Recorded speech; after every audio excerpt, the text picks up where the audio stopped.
Buenos días a todos. Gracias por estar aquí. Como siempre, gracias a la Fundación por esta invitación. En el día de hoy voy a hablar de este tema que es realmente fascinante: importancia del manejo interdisciplinar en pacientes con acondroplasia.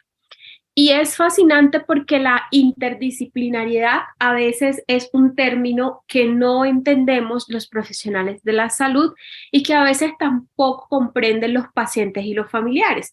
Por eso hablar de él es tan importante.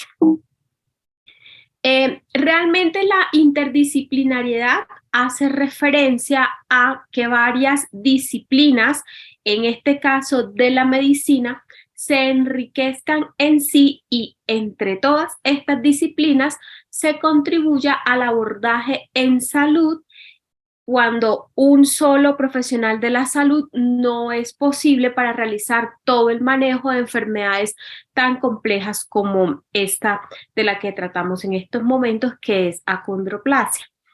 Entonces, realmente el manejo interdisciplinar lo que busca es que todos los profesionales en la salud que vemos a estos pacientes estemos unidos, enfocándonos desde el conocimiento de cada área médica para mejorar, diagnosticar, tratar y mejorar la calidad de vida de los pacientes con la patología. Cuando un profesional de la salud trabaja de manera aislada, realmente el paciente no obtiene como todos los beneficios que podemos ofrecerle desde el punto de vista de diagnóstico y tratamiento para el abordaje de su enfermedad. Es por eso que la interdisciplinariedad lo que busca es eso, que todos nos unamos para contribuir al buen abordaje de la salud de los pacientes. ¿Qué pasa en los pacientes con acondroplasia? Las alteraciones en esta patología pueden ser a diferentes niveles.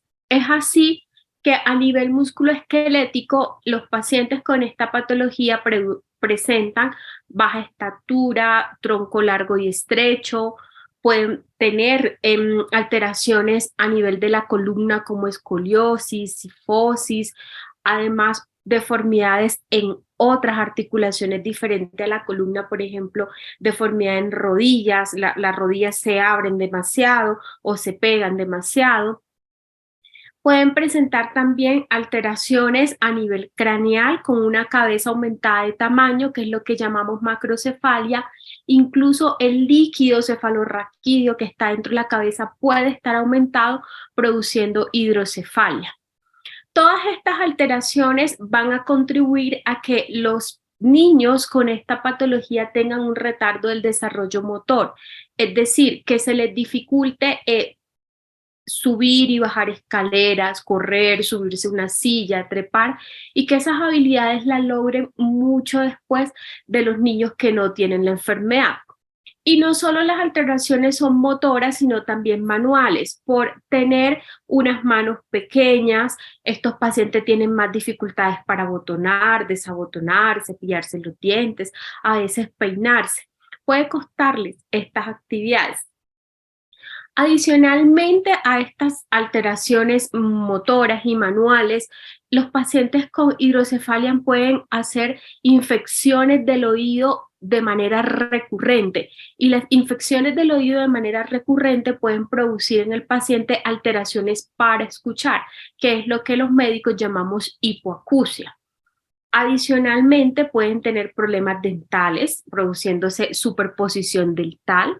Y hay algunos pacientes que tienen todavía alteraciones un poquito más severas, incluso podríamos llamarlas de mayor cuidado y más graves, que son la compresión medular, porque la columna a nivel cervical puede estar un poquito estrecha y comprimir el tejido nervioso que está contenido en esa columna.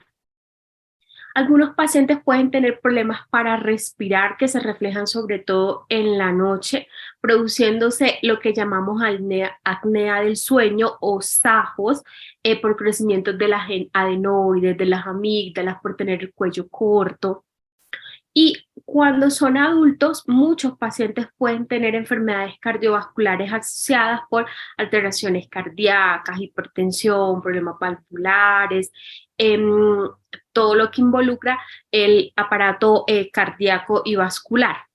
Y es frecuente que los pacientes con esta patología, niños o adultos, pues, presenten aumento de peso. Estos son algunos de los síntomas y signos que pueden presentar los pacientes con la enfermedad.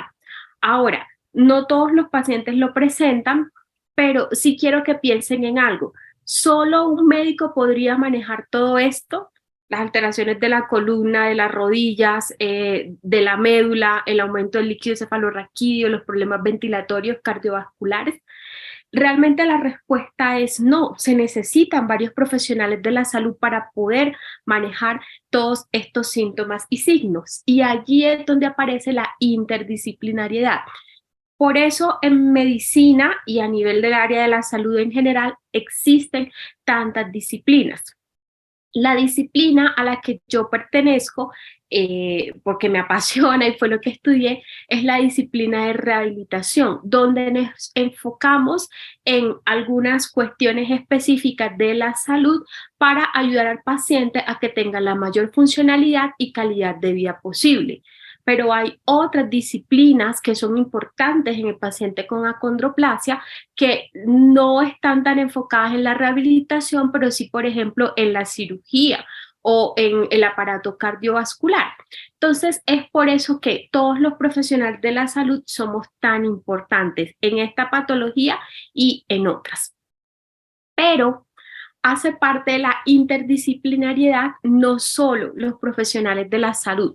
Realmente el centro de la interdisciplinariedad y lo más importante es el paciente y los familiares, la red de apoyo que tengan los familiares, porque son ellos quienes van a permitir que todo esto pueda darse, el manejo de todos estos síntomas y signos.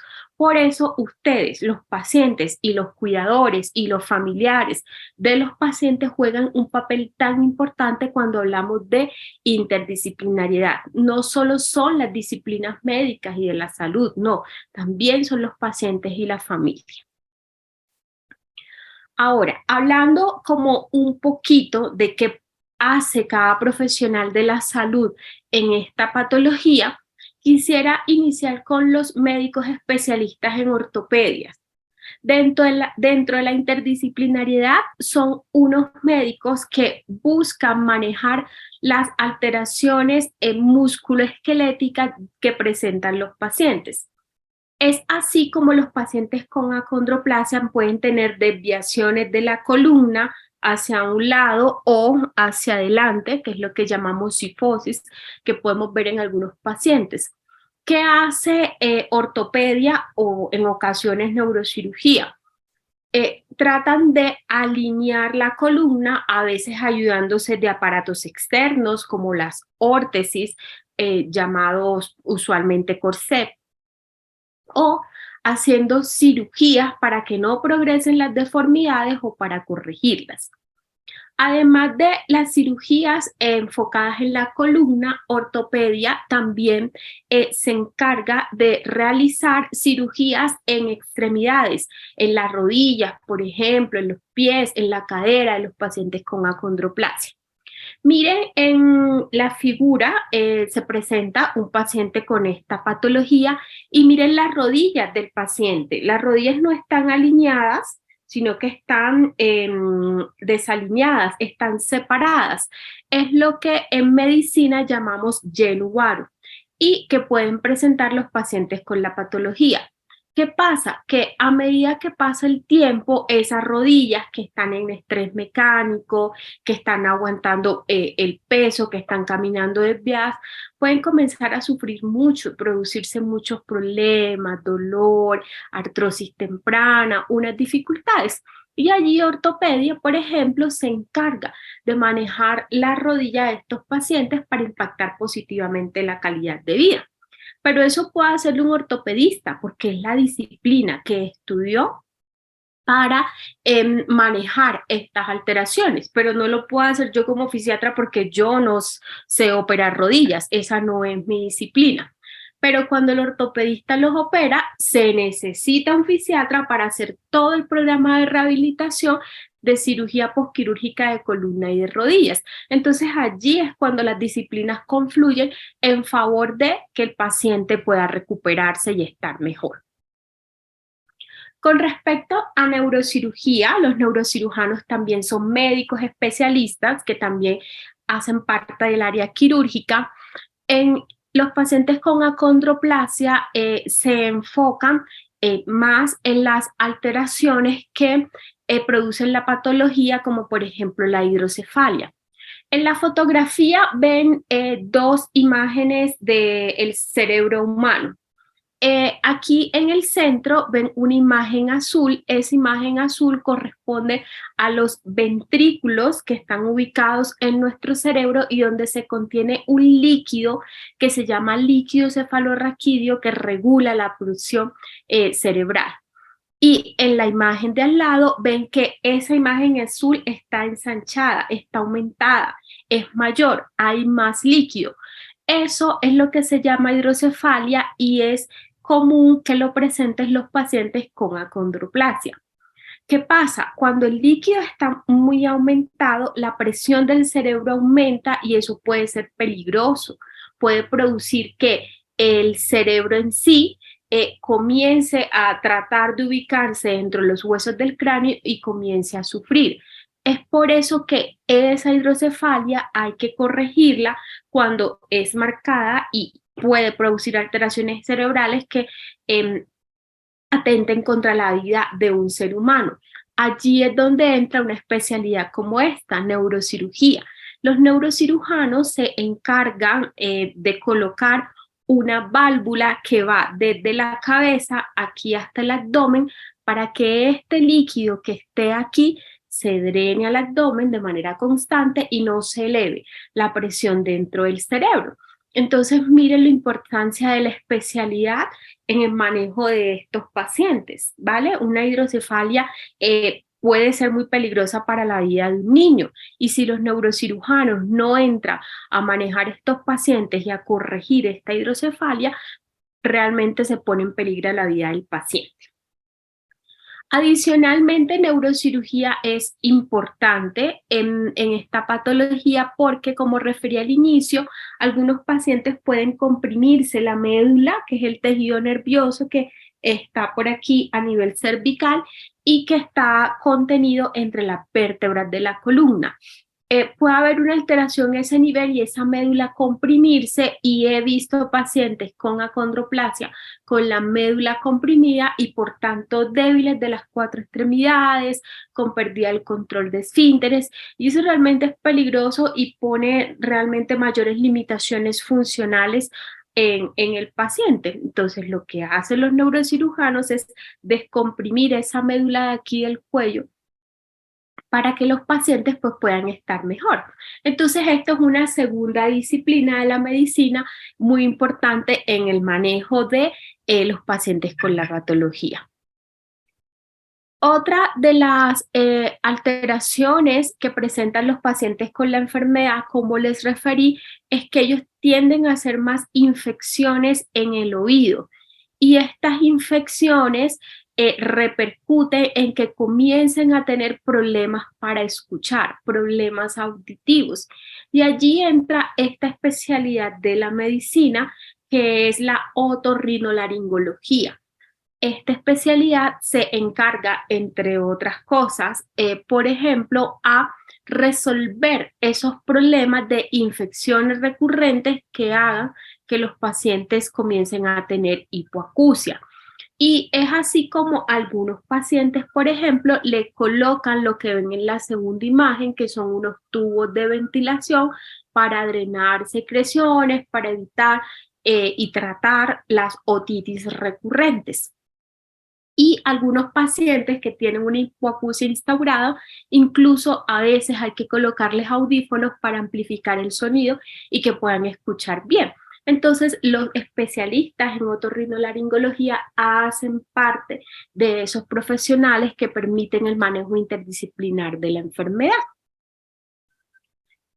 Genética es una especialidad de la medicina que se encarga del abordaje diagnóstico, tanto clínico como a nivel molecular, de los pacientes con enfermedades de origen genético. Y la condroplasia es una enfermedad de origen genético.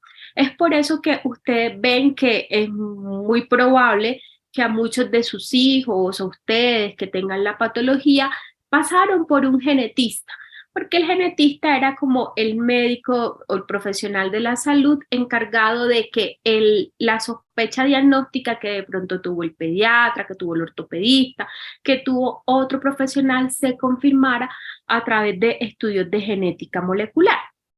Entonces, miren cómo genética también es una especialidad muy, muy importante en el manejo interdisciplinar de los pacientes con acondroplasia. Adicional a sustentar ese diagnóstico genético, los genetistas usualmente hacen seguimiento a los pacientes con la patología porque es una enfermedad genética que requiere también un médico especialista de ese nivel. Eso relacionado con algunas disciplinas médicas, pero hay otros profesionales de la salud que no son médicos, pero son profesionales de la salud que son extremadamente importantes en el manejo de patologías como estas. Y uno de esos profesionales son los nutricionistas. Ustedes han visto que a muchos pacientes con acondroplasia pues se les envía a nutrición precisamente porque son los profesionales de la salud que más conocimiento tienen en lo que es la buena alimentación, lo que es el desarrollo, lo que es el crecimiento, lo que es el peso corporal de una persona, de un individuo sano o con alguna entidad patológica como la acondroplasia. Entonces, los nutricionistas se van a encargar de establecer un régimen dietario adecuado. Y esto es muy importante porque todo el mundo parece saber de lo que es una dieta balanceada y buena. A todo el mundo se le dice como coma verduras, coma vegetales, coma frutas, no coma tanta grasa. Pero va más allá de eso, de lo que es como una información general y del que todo el mundo tiene conocimiento, va a cosas más específicas de cuántas calorías comer, cómo distribuir los alimentos, qué alimentos se debe tomar en la mañana, cuál es al mediodía, cuál es en la tarde. Entonces, los nutricionistas son profesionales que usualmente nos apoyan en muchas patologías y que tienen un rol importante para el manejo de todo lo que es crecimiento, dieta, buen estado de la salud. La rehabilitación, que es una de las áreas pilares para el manejo de los pacientes con la enfermedad, sobre todo los pacientes que son pequeños, es un área que involucra a varios profesionales de la salud que buscan desde su propio conocimiento mejorar algunas actividades funcionales en las personas y también en los pacientes con acondroplasia. Los rehabilitadores o fisiatras o especialistas en medicina física y rehabilitación somos médicos que posterior a estudiar medicina en 6 años, estudiamos una especialidad médica que en algunas universidades son 3 años, en otras universidades son 4 años después de la medicina, y que integramos a todo el equipo de rehabilitación que usualmente está compuesto por profesionales en fisioterapia o terapia física, que es lo mismo, profesionales en terapia ocupacional, profesionales en fonoaudiología o terapia del lenguaje, que es lo mismo, y profesionales en psicología. Entonces, los rehabilitadores usualmente nos encargamos de dirigir todo el programa de rehabilitación en todas las áreas que requiere el paciente. A nivel de fisioterapia, por ejemplo, ¿qué actividades se trabajan en un paciente con acondroplasia? Digamos que los fisioterapeutas son profesionales que se encargan de estimular todas esas habilidades motoras gruesas, como por ejemplo caminar, vencer obstáculos, correr, subir y bajar escaleras, manejar bicicleta, saltar, que son habilidades que se pueden retardar en los niños con acondroplasia. Entonces ustedes van a ver que muchos pacientes se enviarán a fisioterapia desde edad pequeña para que les ayuden a caminar mejor, a saltar, a hacer actividades de equilibrio, a subir y bajar escaleras, por un lado. Por otro lado, los fisioterapeutas también son profesionales que ayudan a toda esa rehabilitación postquirúrgica, después de una cirugía de columnas o de rodillas o de caderas o de cuello de pie, se envían a fisioterapia para manejar el dolor músculo esquelético, para hacer estiramientos, para hacer fortalecimientos, para recobrar habilidades que pudieron haberse perdido durante la cirugía. Los profesionales de terapia ocupacional son profesionales que se encargan más de lo que son las habilidades manuales y autocuidado. Por ejemplo, cepillarse los dientes, hacer pinzas, hacer el agarre correcto del lápiz, cepillarse el cabello, bordar, hacer trabajos como pintar. Esas son actividades muy manuales y que van de la mano del autocuidado, o sea, de bañarse, vestirse, manejar botones, cremalleras, y que, como dije anteriormente, se pueden ver afectadas en los pacientes con acondroplasia. Los profesionales de fonoaudiología son profesionales que se encargan de todo lo que es la comunicación y todo lo que es la deglución. La comunicación en los pacientes puede afectarse porque si un paciente tiene otitis, o sea, infecciones en el oído a repetición, y esto repercute en problemas para escuchar, eso va a repercutir también en problemas para hablar. ¿Por qué? Porque un niño para hablar necesita escuchar, para repetir lo que está escuchando. Los profesionales en fonoaudiología, en estos casos, emiten y estimulan todas las habilidades de la comunicación, tanto la comunicación que involucra escuchar como la que involucra hablar, escribir. Todas esas actividades se trabajan a través de fonoaudiología.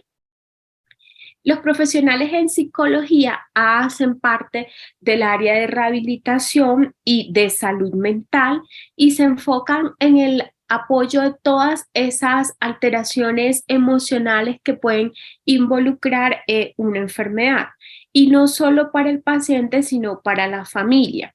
Digamos que dentro de cualquier patología es normal a veces sentir ansiedad, preocupación, tristezas, alegrías, frustraciones. Son muchos los sentimientos que manejamos los seres humanos. Pero cuando hay una persona con algunas limitaciones funcionales en una familia, esas emociones están muchas veces a flor de piel y se sienten más y a veces se requiere ayuda para manejarlas. Desde psicología, un área extremadamente importante en la salud, se manejan todas esas alteraciones emocionales que involucran al paciente y a la familia. Ahora, todo esto funciona si todos trabajamos en conjunto, si realmente todos desde nuestra área estamos comunicados y hacemos lo posible para que el paciente se le trabaje desde cada área lo que necesita en pro de que él y su familia estén bien. Y es por eso que existimos los fisiatras. Los fisiatras nos encargamos como de liderar todo este proceso en cada una de las áreas y dirigir el programa sin que ojalá nos haga falta nada, y de allí es donde nace la interdisciplinariedad de todo el equipo de rehabilitación. Ahora, en rehabilitación en los pacientes con acondroplasia y en todas las patologías, trabajamos con metas y trabajamos con metas u objetivos que deben ser reales, que deben ser medibles, pero que también deben priorizar la necesidad del paciente y de su familia, lo que el paciente y la familia desean, lo que les parece que debe manejarse primero porque es prioridad. De pronto para un niño la prioridad no es la misma desde el punto de vista motor o manual que para otro niño. Por ejemplo, a un niño puede gustarle mucho pintar y quiere aprender a pintar y esa es su habilidad y quiere hacerlo primero de esa manera, pero para otro niño de pronto la habilidad es hacer una pinza más fina, por ejemplo, porque eso es actividades de ese tipo más le gustan.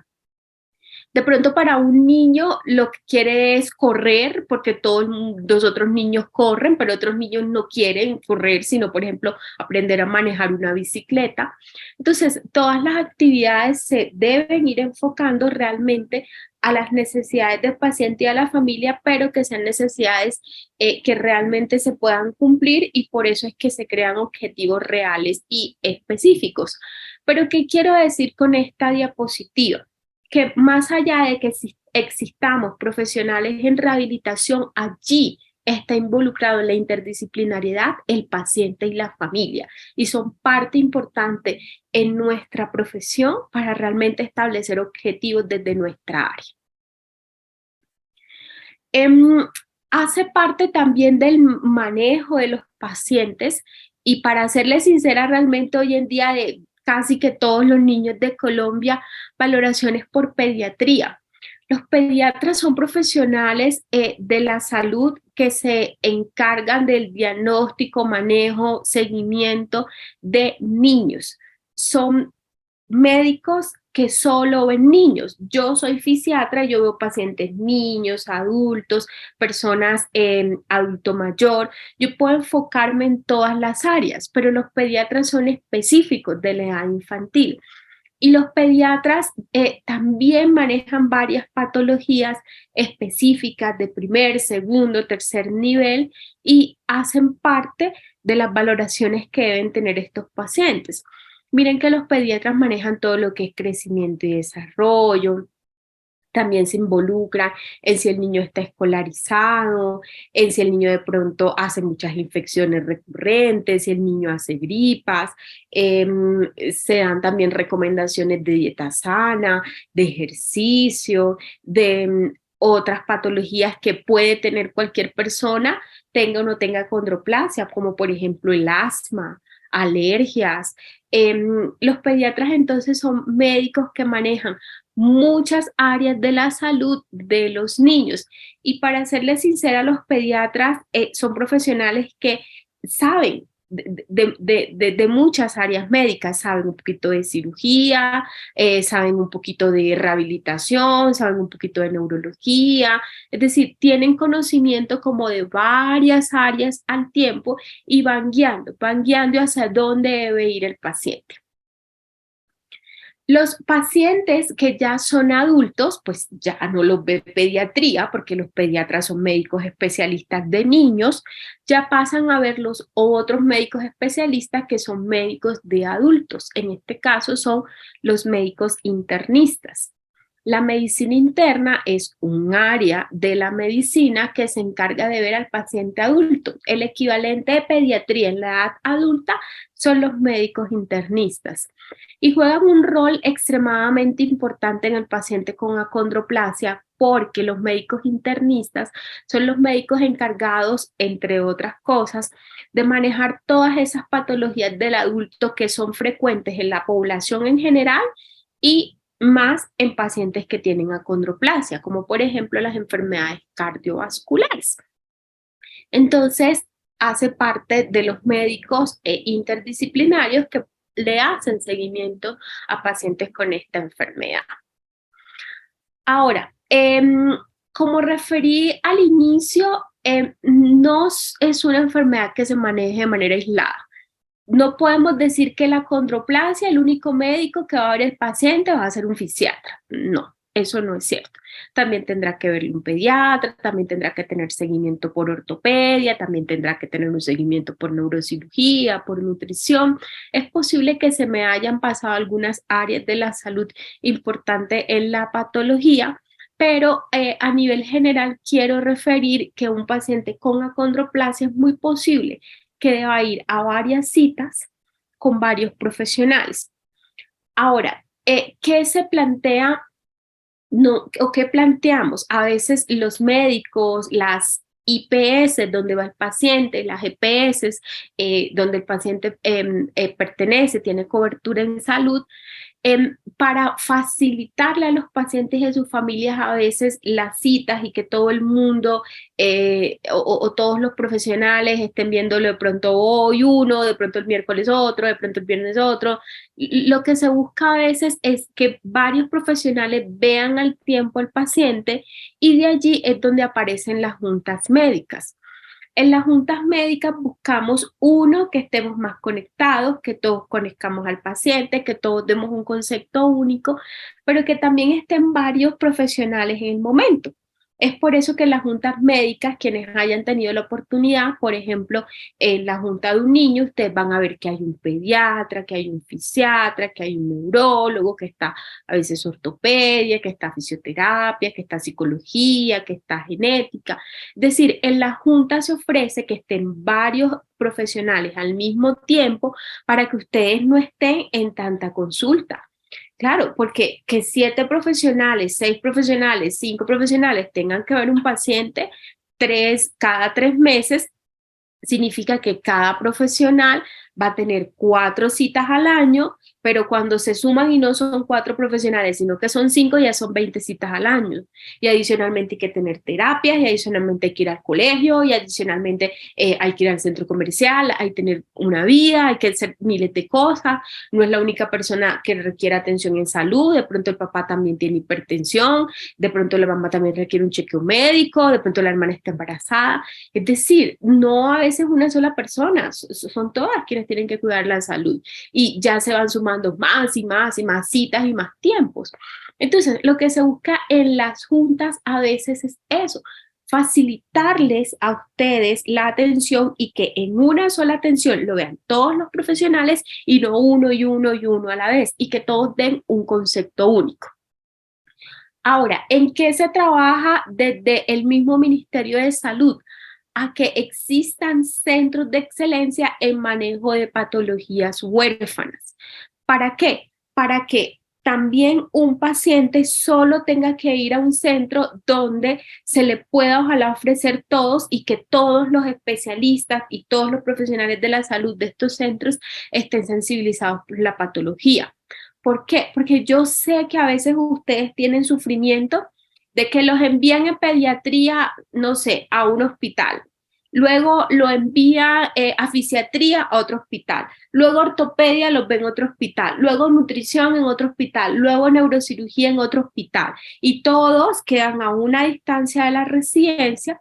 Entonces, al final, son muchos hospitales, son muchos traslados. A veces los pacientes me dicen: doctora, llegué temprano, me puede atender temprano porque la cita era a las 9, pero por favor me puede atender tal vez a las 8 porque luego tengo una cita por allá en otro hospital que está lejos, que hay tráfico, que tal vez no alcance a llegar. Lo que se busca también para facilitarles a ustedes es que existan centros de excelencia donde le ofrezcamos todo y ustedes no tengan que estar en toda la ciudad caminando, yendo en taxis, en buses para atenciones. Ya para terminar, quería referirles esto. Esto es como un área de la medicina donde yo pienso que estamos en deuda con los pacientes, y es que parte de la atención, y hablando como fisiatra, parte de la rehabilitación debe enfocarse también basado en la comunidad. ¿Qué significa esto? Que no siempre tienen que ser ustedes, los pacientes, los familiares, quienes vengan a los centros de salud. No, lo que se trata también es que a veces seamos nosotros quienes vayamos a ustedes, viendo las necesidades que ustedes tienen dentro de su hogar, dentro de su comunidad, y con base en esas necesidades establecer programas de rehabilitación y programas de manejo. Hace parte de la interdisciplinariedad realmente eso. Y otra vez lo digo, de pronto estamos un poco en deuda, en que la rehabilitación también tiene que basarse y enfocarse en la comunidad, no solo de ustedes hacia nosotros, siempre hospitalario. Bueno, para finalizar, me gustaría concluir que el manejo interdisciplinar es esencial en el tratamiento integral de los pacientes. No es solo un médico quien puede manejar un paciente con acondroplasia. No tiene las facultades para eso. Digamos que la medicina se dividió en áreas para que todos nos especializáramos en áreas específicas y de áreas específicas se abarcara más conocimiento en pro de los pacientes. Yo no puedo operar una columna porque yo no soy cirujana, yo no sé operar, pero yo sí puedo rehabilitar ese paciente que se operó de la columna. Y allí jugamos todos, juega el paciente, juega la familia, juega el ortopedista, juego yo como fisiatra, juega la terapeuta que va a hacer las sesiones con el paciente. Todos los profesionales de la salud son importantes, a veces hacen esa pregunta, pero son muchos, ¿a cuál voy? No, todos somos importantes, todos desde nuestro conocimiento en la salud tenemos un área específica para manejar. Buscamos ojalá que todos estemos juntos para todos dar un concepto y para facilitarle a ustedes los tiempos. Y por último, y para mí sinceramente más importante, la red de apoyo, es decir, la familia, los cuidadores, es fundamental en el manejo del paciente. Y es, digamos que el centro, la base realmente de la interdisciplinariedad. Porque nosotros los médicos, nosotros los profesionales de la salud, realmente no podemos hacer nada o nada de lo que nosotros mandamos se puede cumplir si el paciente realmente no cuenta con familiares que lo ayuden, que lo apoyen, tanto desde el punto de vista administrativo como asistencial, como emocional, como físico. Entonces, la interdisciplinariedad involucra, sí, a muchos profesionales, a muchas disciplinas, pero también involucra a los familiares, a la red de apoyo. Bueno, muchas gracias. Este es mi correo electrónico, lo dejo allí por si en algún momento tienen una duda, quieren escribirme, con mucho gusto. Desde la Fundación siempre lo saben, yo me siento agradecida por estas invitaciones. Esto me acerca más a ustedes y siempre estoy presta a lo que se necesite y los pacientes puedan preguntarme y yo pueda colaborar. Muchas gracias. Feliz día.